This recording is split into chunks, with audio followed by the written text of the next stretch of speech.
Right, it's the next day now. I ordered these from Amazon at about 1:30 in the morning, and they arrived at about 10 o'clock this morning, which is fantastic. They're not the best quality ones, they're only about £18. Remember, it's just to clamp the bottom off the springs. I'm not a mechanic that's going to be using them over and over. If I get one job out of this, I'll be happy, as long as they don't kill me. I managed to get some Dremel little things from B&Q.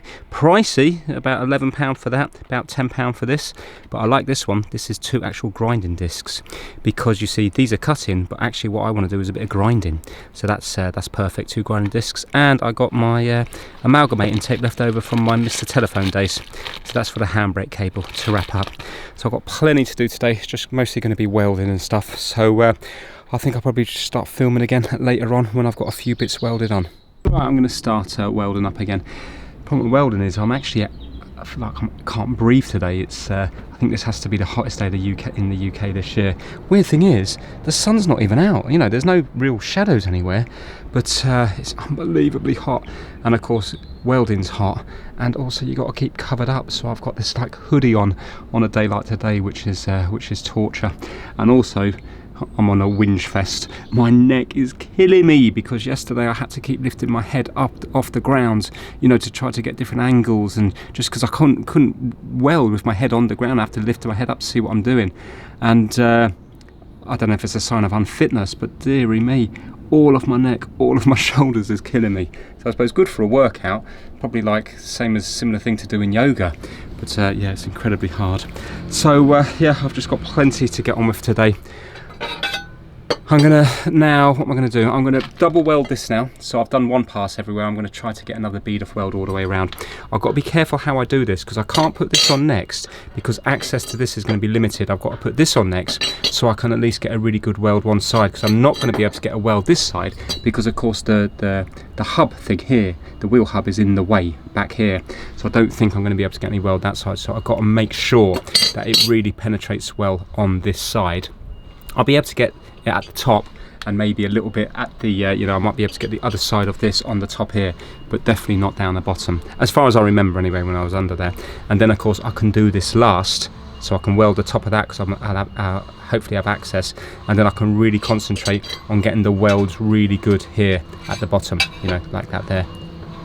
So yeah, I would say it's going to be fun, but this is not going to be fun. I've just been wiring down the old welds to try to get rid of the brown, make it kind of silvery again. So hopefully the next weld will melt into it nicely.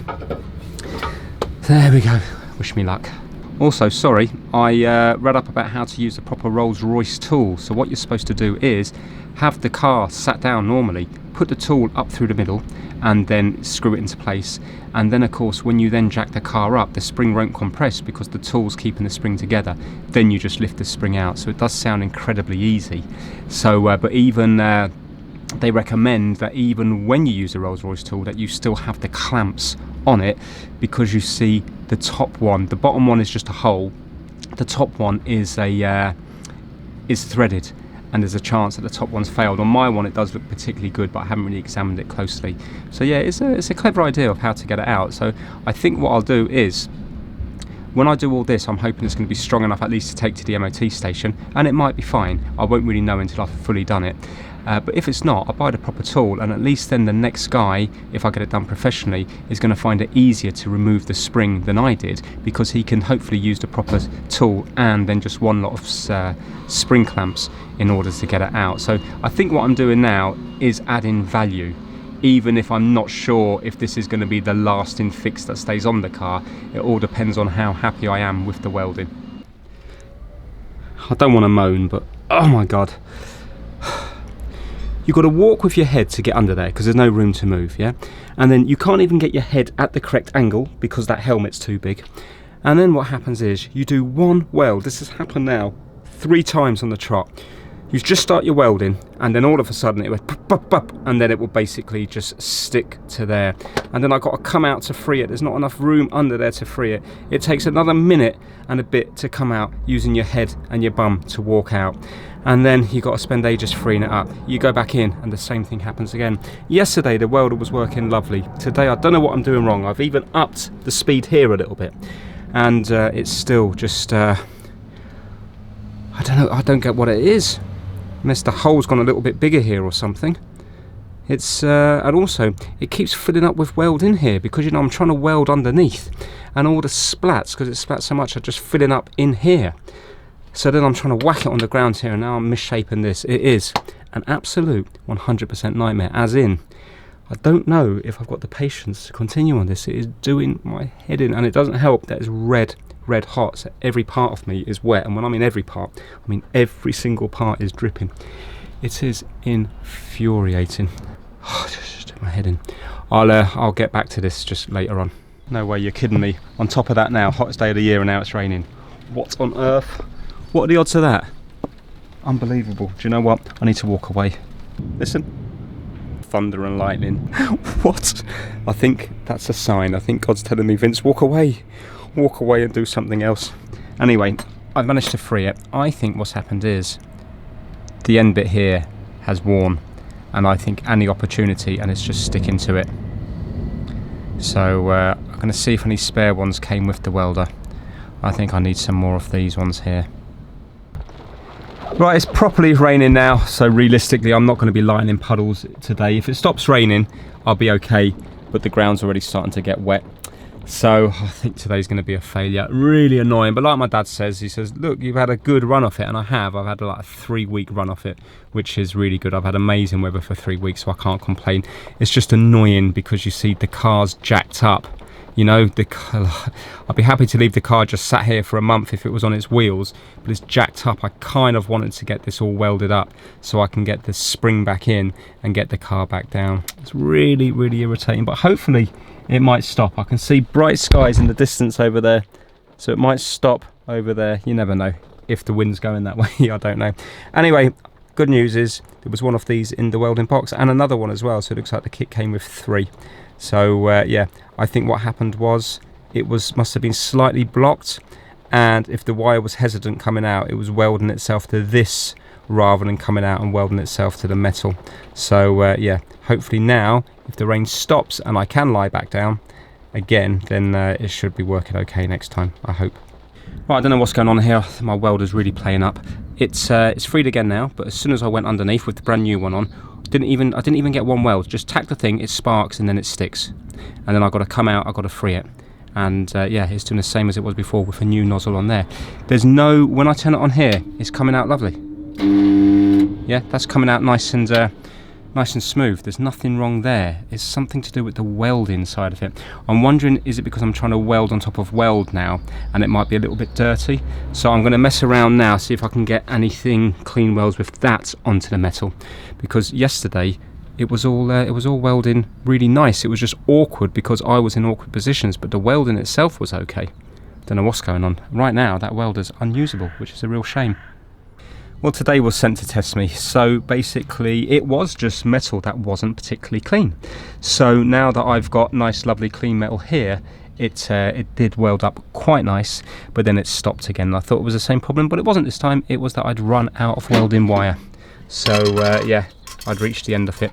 So what I've bought is some more stuff. The thing is though, this is 0.9 and this is 0.8 because this is what they have in Halfords. I'm hoping it's going to come through. If not, then I'll just have to get some from Amazon. 0.9. It's not hard stuff to get hold of. And in here, there's a top bit to turn around. Let me show you.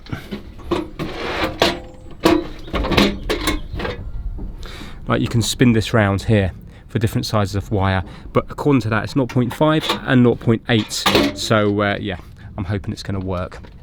I bought some more of these as well, just in case I need to, you know, in case I block them up. I'm slightly worried because all I can hear is thunder in the background, so I'm not sure how much welding I'm going to do. Some days like this, you just need to call it a day, go home, do something else, and come back to it with a fresh head another day, because everything just seems to be going against me today. And what it is I'm quickly losing interest, you know. So yeah, if it rains one more time, I'm out of here, and I'll just come back another day with a fresh head, start again, and then I'll be all keen, because right now, I'll be honest with you, I'm hating this particular job. Right, annoyingly, it's raining again, but it's not heavy, so I'm not going to give up just yet. I've got both brackets in. I've had a very unproductive day. I've got the cup here just resting. It's just resting in at the moment. It's not actually welded in. but it does a good job of resting in, so everything must be lined up okay. And I think it looks like it's lined up with the one above it. I've done the brackets in the same place as the old ones, so there's no reason why it shouldn't be, unless the cup of course is a different size. Am I happy with it? I don't really know, if I'm honest with you. I'm not like gutted about it, but it hasn't gone as well as I thought it would do. What I now need to do is when it stops raining, I need to weld in the top of that cup right across there, and then I need to weld up the edges of the brackets here. And I really need to make sure both sides, I really need to make sure that those welds are nice and strong with good penetration. Hopefully I'll be able to see on the inside of it whether there's whether it's gone through. So yeah, obviously I won't be able to see on the box section, but on this one I will. So yeah, as far as the welder's concerned, it's better than the welder I was using before, but it splats so much it's incredibly hard to get a clean weld. Very, very hard. Like, you know, when you look at nice welding, it just looks lovely. Well, this just looks absolutely awful, as in I'm kind of embarrassed even to show you. It's a good job it's dark. I haven't cleaned it up with a wire brush or anything, but I did run the Dremel tool over some of the metal to get rid of the splats. But yeah, there's a lot of it's very, very messy. But saying that, if it's penetrated, it means it's going to have welded, but I'm not 100% sure how well it has penetrated, and therein lies the problem. So in this instance here, it might be as well off for me to get another lot of this with the proper tool and hand it over to the professional, and then peace of mind, at least they do it day in, day out. The only thing is, the guy I was going to give it to is also working off the floor like this. He hasn't got a pit. I think realistically I'm going to need somebody with a pit, because unless you're going to jack this car up like 1.5 meters in the air, it's going to be incredibly hard to work on, in my opinion. Anyway, good news is, it sounds like the weather, the rain is easing up. I've had a horrible day with this today. I really have. And that's why I kind of want to get the cup welded into place, because then at least I can go home at night and I feel like I've got closure that I've done the welding, and maybe then I can spray it, and maybe I can get the coil in tomorrow, weather dependent. So what I'm going to do is put a load of hammerite in the cup, and then a load of underseal in the cup, put the spring back in, and then I'm going to spray hammerite and underseal all on the outside of everything, and then I'm going to flood the inside with grease, waxel, everything, just to keep the water out of it. So because that's just it's just a bad design. They all rust through there because that's where water sits. I also need to go jack up the other side, and I need to clean up the other side as well, and again spray that with hammerite, spray it with underseal, and then put a load of waxel and stuff in there to try to prolong that side. Right, at long last I'm happy with a couple of welds. So I changed the tip over and I put the wire speed up here, and now I can really see it punching into the metal, and it seems to be, I think, doing a nice weld. And if you have a look here, I can't touch anything because it's still red hot, but if you have a look here, I mean, it looks like there's penetration there, bearing in mind that that's not even where the weld is. The weld is about 1 centimetre or maybe 1.5 centimetres above that on the trailing arm. So you can see it's penetrated there nicely, and I've welded underneath here. I haven't cleaned it yet, and around here I've welded up there as well. So I'm really happy with that weld, because it's it was continuous, done in one go, and I could see it sort of punching right into the metal, and then I went back and did it again. So now what I have to do is, I wonder if I can see whether it's penetrated through there. 1 second.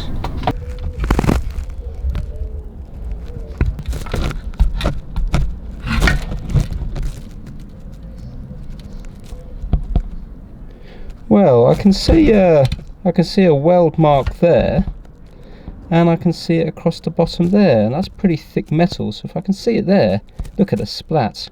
Surely then it must have gone through. I'm hoping maybe there's a welder watching and then they can tell me. Obviously I know that this has to be super strong. 1 second.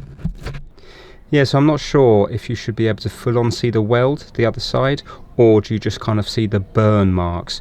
Obviously the thicker the metal, I presume you're not going to see the weld, but although it's thicker than door skins, like body panels, it's still not thick metal. It's about that thick, so it's not super thick. I'm not too sure.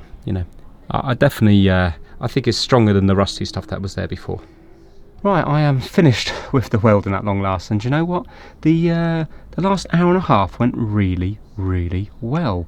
Basically, if I've got access to it, it's okay. It's when you're trying to be a contortionist underneath, and that helmet, just, you know, the car's not jacked up enough. I know I could jack it more, but things are going to start to be at their limits. I ended up using that little rubbishy thing that I got with it, just to kind of do that in front of it, and it took up a lot less room, you see, because normally I like to weld with 2 hands, but I didn't have that luxury here, so I was doing it one-handed anyway. So rather than having the massive helmet where I couldn't move my head, I started to use this, and then I had a lot more access. The last few welds I was really happy with. So if you have a look here into that focuses.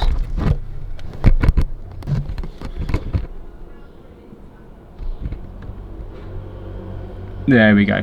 So I know it looks big and bulbous. Remember, it's not cleaned up, but there is good penetration going through that. That's not just on top, you know, I made sure it went underneath, then I went over it again, and then I went over it again. So I suppose a lot of the weld on top's not doing anything, but there was definitely penetration through there. So I'm happy with that. Let me see if I can show you anything on this side here. Right, so that's the weld on the inside of the cup there. And I've got some welding going on around here and here. I've given this little grind with the Dremel tool, and yeah, it looks a lot better once it's had a grind on it there. There you go. So that's not the edge, that's the edge of the weld, you see. So yeah, I'm hoping penetrations happens. I've got a feeling there's going to be someone in the comment section saying have a shot every time he says penetration.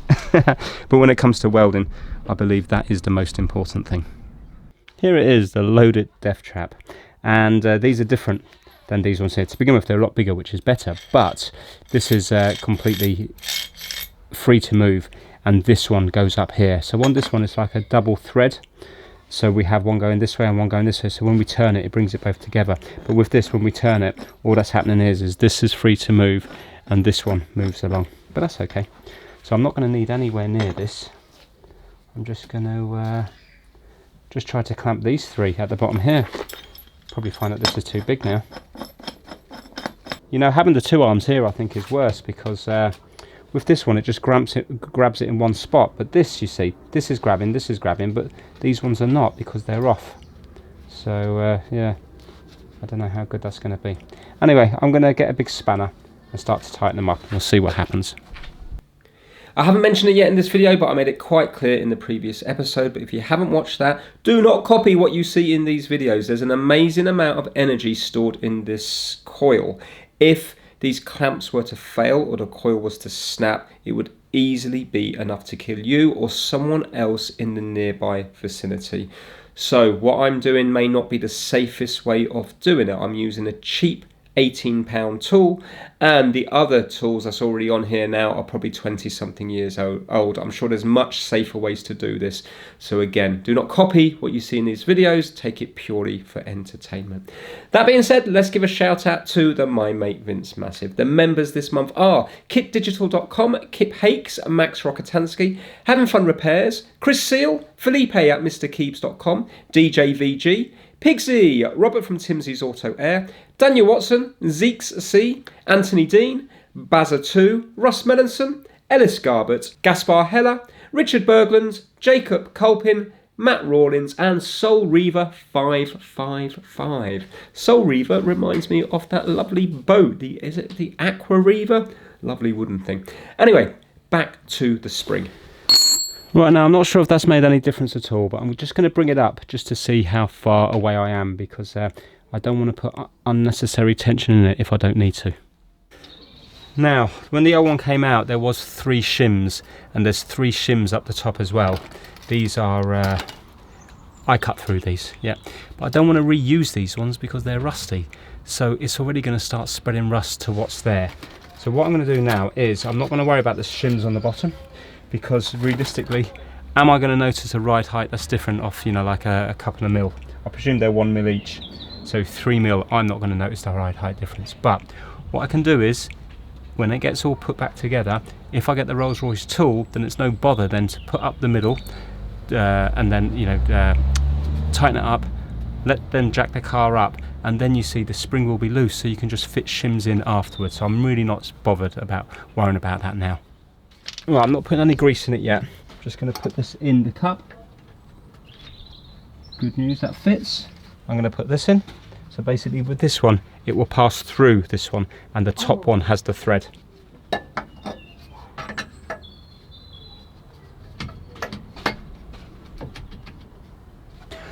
I also noticed that there was half a rubber here and on the top one. In fact, this was the bottom one, because you can see it's rusty.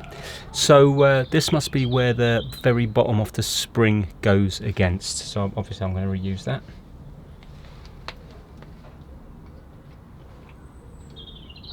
So I suppose I have to, when I put it in, I've got to make sure that that's in the right location, really, you know, for the very bottom one of the spring. Right, here we go. I'm properly plopping it again. So this is the bottom. It's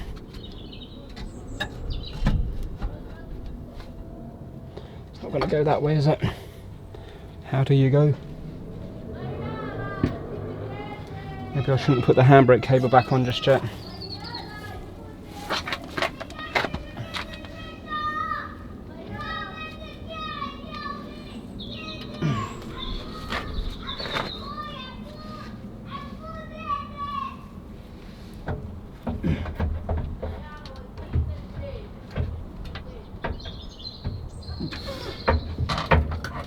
This is going to be troublesome.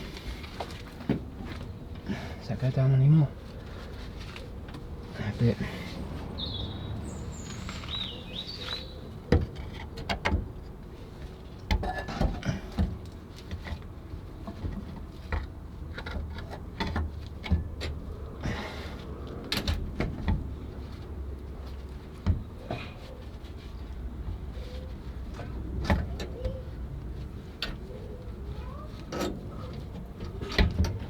Because of all the clamps, you see.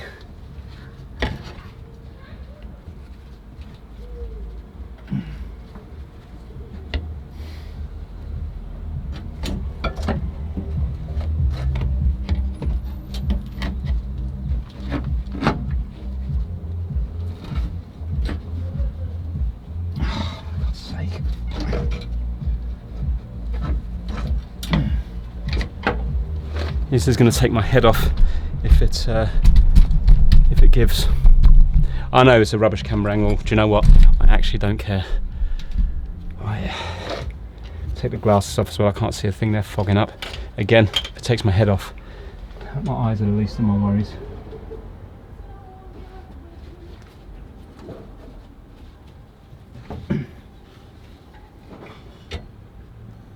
Fuel pump's in the way. It came out, so it has to go back in.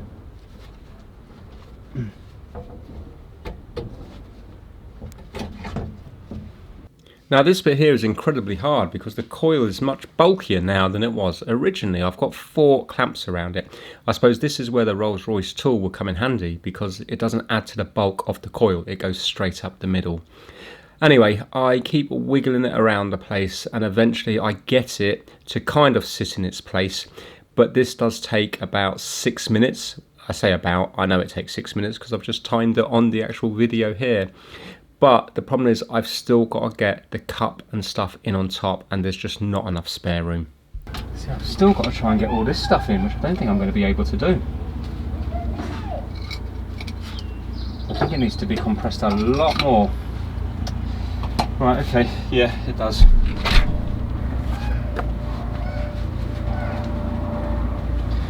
I'll keep on compressing, and the problem I've got is that the bottom, these ones that I got now are kind of too big, and they're fouling the bottom.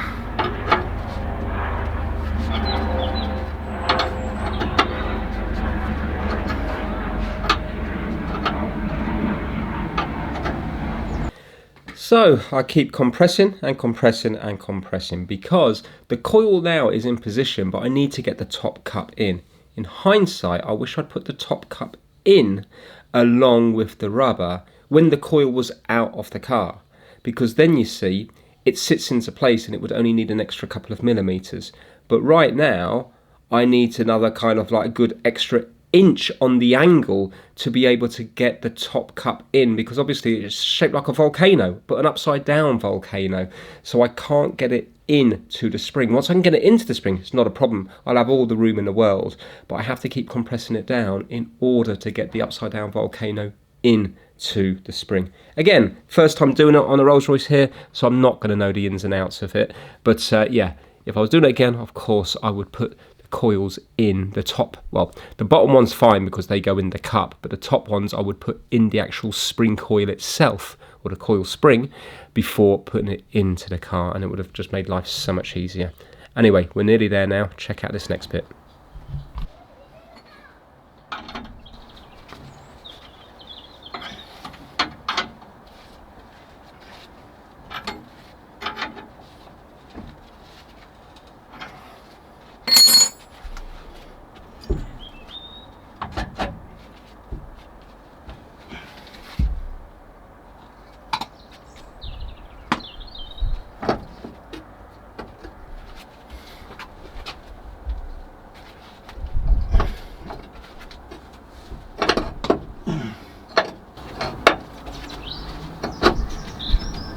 Yes, excellent. Right, that's that one. I need to put this one in after that. Now this all needs to go on. How am I going to manage this?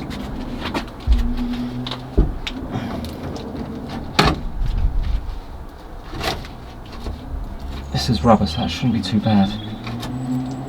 Come on.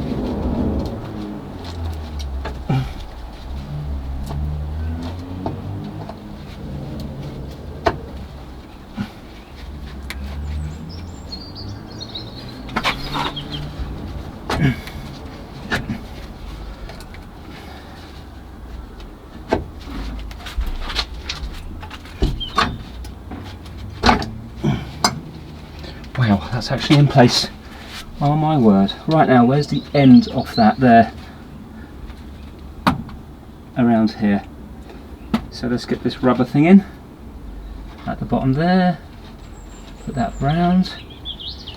That should be bottom there. Okay. Believe it or not, I think we are home. Am I still in the bottom? 1 second. Imagine when I start releasing it, if the if my welding just goes pop. I shouldn't say that because I'll jinx it when I.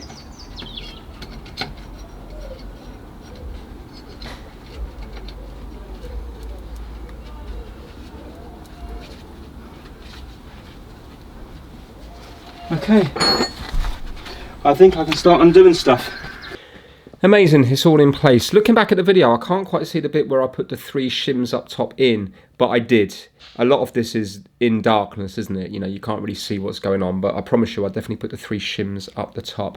There's actually a big relief in me right now. I'm still kind of nervous and caught up in the moment, but there is a relief because now if the spring was to break, I'm hoping most of the energy would be top and bottom. Yes, one of the coil clamping springs, compression springs, could still fly out towards me, so I'm not out of danger yet, but I'm under less danger now when the coil was pointing at me and I was trying to get it into place.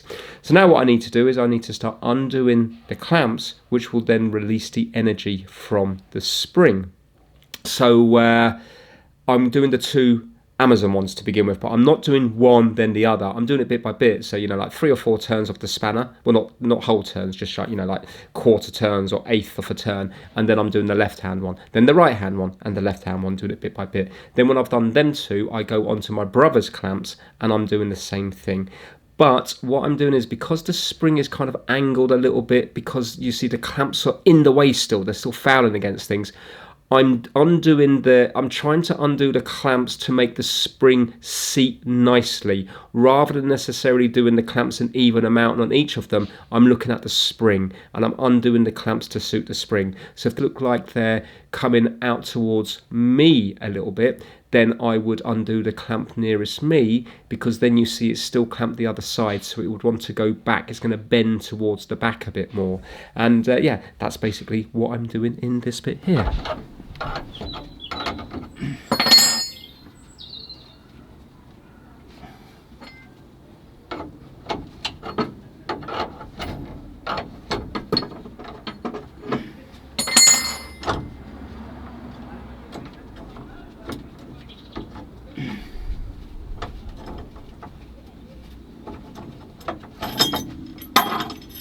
Wow. Oh my word. I've done it. I've done it. Right, let's have a little look at the cup. I am honestly worn out, physically and mentally. I'd love to know how much a garage would charge for that, because if it was like 300 quid, it would be, yeah, honestly, it'd be really money well spent. Now, I'm not sure if I filmed it or if I fast forwarded through it or just plain cut it out of the video, but I have sprayed the bare metal with hammerite before putting the spring in there, because I wanted to make sure the spring wasn't going to be sitting on the rubber cup on the bare metal, so there's hammerite in there.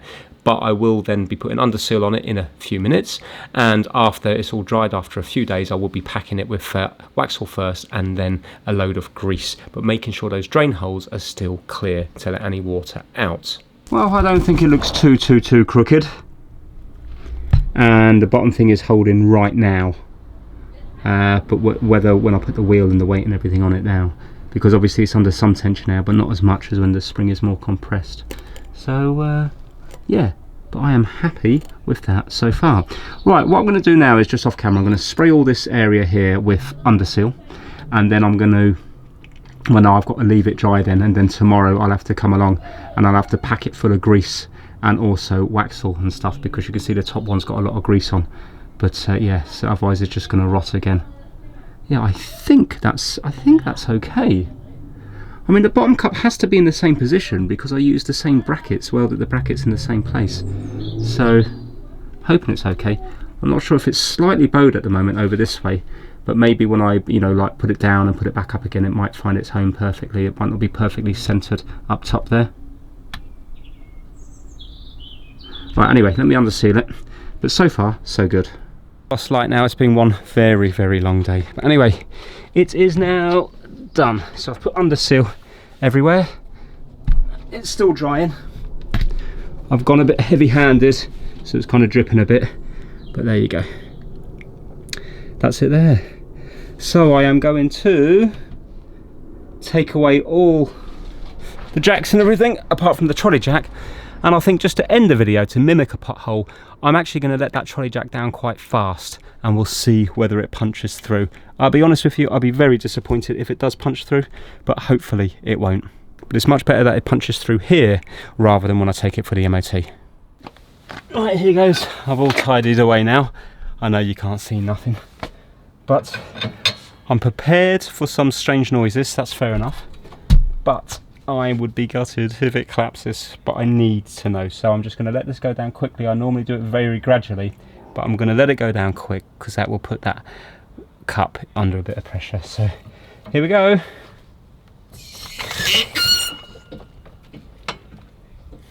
Ooh, well, it didn't even make a weird sound. That was the jack that you heard there. Right, okay, let's get the camera off and have a look to see if there's anything untoward happening. Right, first of all, ride height seems about normal. Let's see now what's happening down here. Woo! Excellent. Well, it hasn't moved at all. Oh, I'm so happy. I can still smell the underseal. Oh yes, excellent. Right, I'm going to give it a little push on the boot, up and down. See if it makes any noises.